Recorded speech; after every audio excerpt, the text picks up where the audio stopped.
안녕하세요, 준혜서재입니다. 오늘은 반려동물의 죽음과 펜로스 증후군에 대한 이야기를 해보려고 합니다.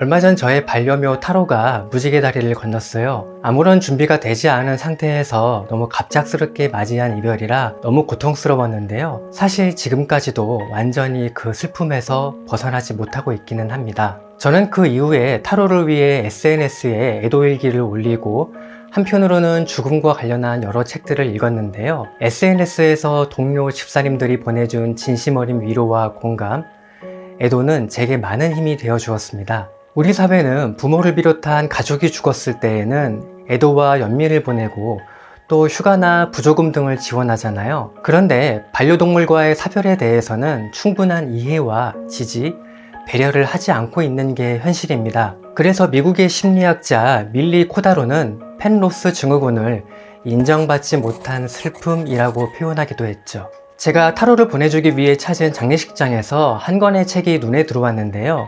바로 상실을 이겨내는 기술이라고 하는 얇은 책입니다. 사실 그때에는 경황이 없어서 제목만 기억해 두었다가 최근에 이 책을 찾아서 읽었죠. 겪어보신 분들도 있겠지만 반려동물과의 이별은 가족의 죽음만큼 혹은 가족의 죽음보다 더 큰 상실감과 슬픔을 가져올 수 있습니다. 이 책에는 15년 동안 우정을 나눈 반려견 보보와 이별한 40대 남성 벤의 사연이 소개됩니다. 그는 이전에 6개월 간격으로 부모를 잃고 아내와도 이혼을 했죠. 그가 이 모든 아픔을 극복할 수 있었던 건 오로지 보보 덕분이었습니다. 혼자 사는 벤은 노견이 된 보보를 간병하고 병원에 데려가는 과정에서 모든 원차를 다 사용했는데요. 결국 보보가 위중한 순간에는 병가를 써야만 했고 그것이 직장 상사의 분노를 사게 됩니다. 이 직장 상사는 보보가 마지막 숨을 거둔 후 위로 휴가를 요구하는 벤을 조롱하기도 하죠. 이 책의 저자이자 심리치료사인 가이 빈치는 벤이 일상에서 보보와 맺고 있는 관계는 그의 부모보다도 더 깊었다고 설명합니다.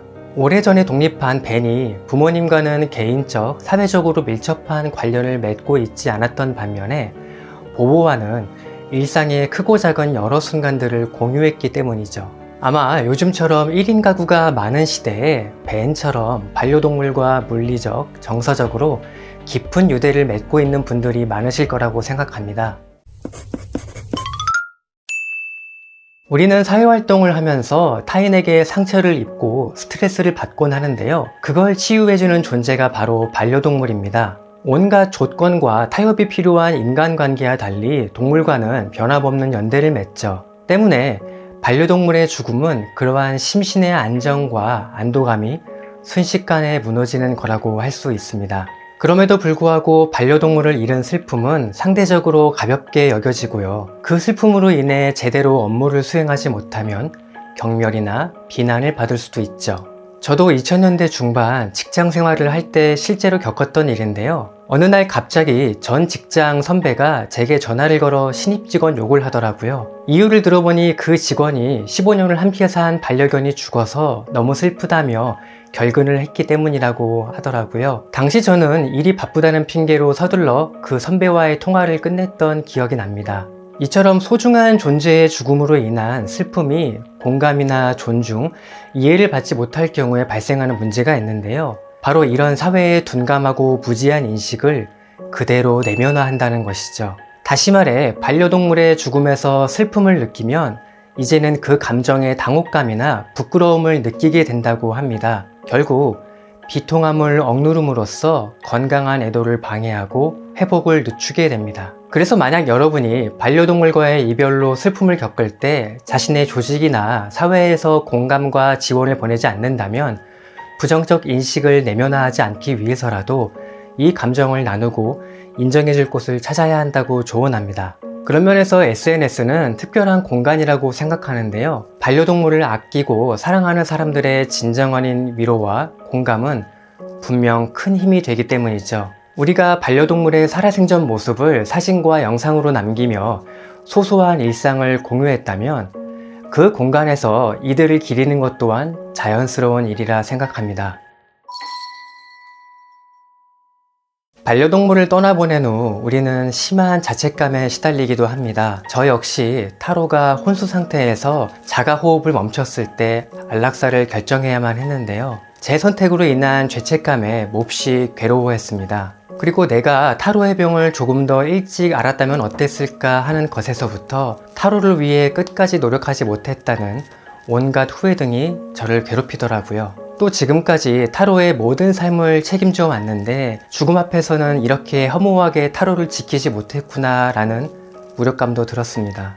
물론 지금도 문득문득 그런 생각들이 저를 덮쳐올 때가 있습니다. 이렇게 부정적 생각이나 기억을 곱씹어 되새기는 걸 반추사고라고 하는데요. 결국 그것이 자기 비하로 이어진다는 것을 유념해야 할 것 같습니다. 이런 이유로 가이 윈치는 일정 기간의 애도가 끝났다면 놓아주는 일이 중요하다고 말합니다. 먼저 우리가 해야 할 일은 반려동물과 관련된 물건들을 정리하는 것이라고 하죠. 실제로 앞서 소개했던 배는 보보가 떠난 지 오랜 시간이 흘렀음에도 사료그릇이나 장난감, 목줄을 그 자리에 그대로 둔 채 슬픔을 곱씹고 있었습니다. 이처럼 유품에 집착하다 보면 결국 놓지 않으려는 마음이 왜곡돼 부정적인 감정을 만들 수 있다고 하죠. 여기서 가이 윈치는 사랑을 다른 사랑으로 채우는 것을 제안합니다. 물론 반려동물을 잃은 사람이 다른 반려동물을 입양하는 게 어딘지 모르게 시기상조에다 부적절하고 배신하는 것만 같은 기분이 들 수도 있습니다. 하지만 사랑의 상실을 사랑으로 극복하는 것만큼 아름다운 일도 없지 않나 싶어요. 제 경우에는 입양 대신 오랫동안 돌보고 있는 동네 고양이들에게 이전보다 더 깊은 애정과 관심을 쏟고 있습니다. 예를 들어 내가 밥을 안 먹는 건 괜찮지만 사랑하는 아이를 굶기는 건 절대 용납할 수 없잖아요. 이처럼 사랑하고 돌보는 존재가 있다면 그 자체로 삶에 대한 애착과 긍정이 생기기 마련이죠. 여러분 어떠셨나요? 오늘 영상이 저와 같은 경험을 하신 분들에게 작은 위로가 되었으면 합니다. 저는 다음에도 유익한 영상으로 다시 찾아올게요. 그럼 안녕!